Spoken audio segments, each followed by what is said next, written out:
I'm going to show you a trick to getting an object that's kind of complex selected really easily.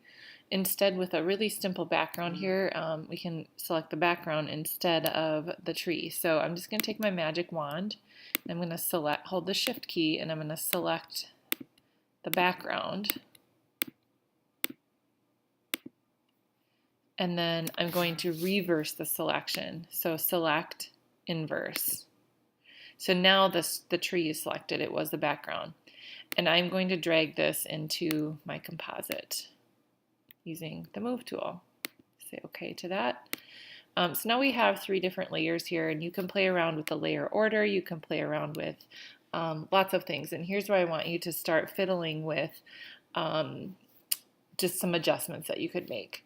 So one thing, maybe I want to make this flower layer smaller. So I can notice I click on the flower and the tree is moving. I have to go into the layer palette and select the flower layer to move it or to modify it.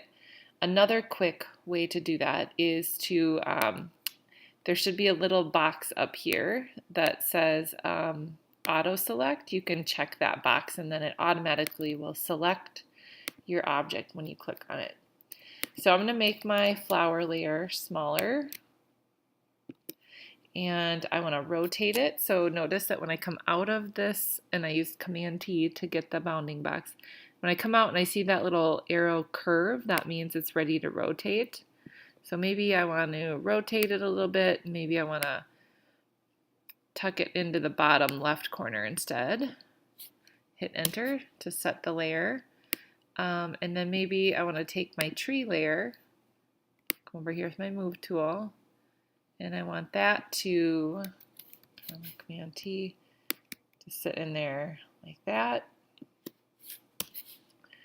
And then we've got scale and rotation. I want to start playing with some blending modes.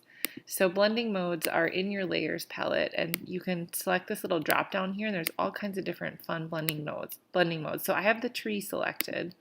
Maybe I want to try lighten, or I want to try overlay, or I want to try difference.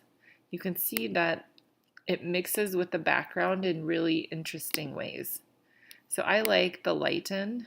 I think it adds some nice texture. And then that's blending modes. And then opacity, maybe if I want this flower to be more transparent, I can, still in the layers palette, select opacity and drop down the opacity a little bit so that the layers behind it show through. So those are some basics, and then of course you have the adjustment layers. So if I go to my adjustments palette, if I were to add a brightness or contrast layer and I increase the brightness, notice that it is making the change to all 3 layers, because when you add an adjustment layer like this, it has the adjustment and it applies to every layer underneath it. If I drag this down, if I drag that adjustment layer down under the flower, it's only going to apply that adjustment to the layers underneath. If I want, I'm going to trash this. If I want to apply an adjustment to a single layer without it affecting other layers, I can go up to my image adjustments, and I can change it from there. So like maybe I want to change the color balance and I want to bring more red into the flower, or maybe I want to bring more blue. Red and blue makes purple. Or maybe I want to go into adjustments and change the hue. That changes the color of a single layer. Maybe I want to lower the saturation. Say OK. So those are some basic things that I want you to play around with. And then the very last thing that you could play with is filters. So go to Filter Gallery.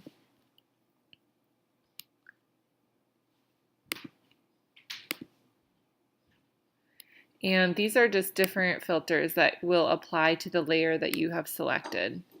So you can play around with a filter, and if you like something, you can change the adjustments to that filter as well. And if you like what you see, you can say OK, and it applies the filter to it, which if we zoom in, we can see the filter change. So those are just several things that you can play around with in Photoshop as you finalize your practice composite.